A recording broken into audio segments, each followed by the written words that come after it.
बिस्मिल्लाहिर्रहमानिर्रहीम। ए तालिब, अगर तू नफ्स से छुटकारा पा ले तो तू खुदा को देख लेगा, क्योंकि नफ्स तेरे लिए हजाब बना हुआ है।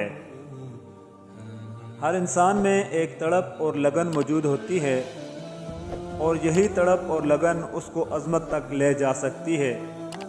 बस छोटा सा काम ये कर लें कि तड़प और लगन को कोई सिमत दे दें।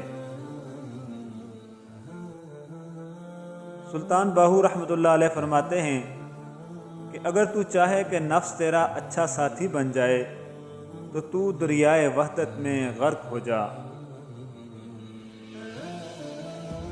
सदका फ़कीर के सामने आजिज़ी से और बाअदब पेश करो, क्योंकि खुशदिली से सदका देना ही कबूलियत की निशानी है।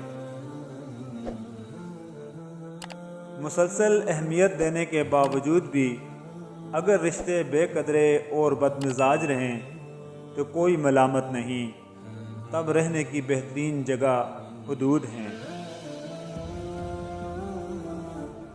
सबसे पहली इबादत यह है कि इंसान मुसीबत में सब्र करके अल्लाह ताला की तरफ से मदद का मुंतज़िर रहे।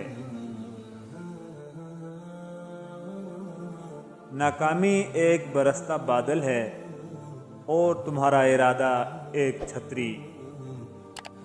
सुल्तनत उस्मानिया के बानी जनाब अर्तुग़रुल गाज़ी रहमतुल्लाह अलैह अपने नौजवानों को मुखातब करते हुए फरमाते हैं कि हमारे असलाफ की बहादुरी की दास्तानें बच्चों को सुलाने के लिए नहीं, मर्दों को जगाने के लिए सुनाई जाती हैं। और फरमाते हैं, गीदड़ों की हुक्मरानी उस वक्त तक कायम रहती है जब तक शेरों की वापसी नहीं होती।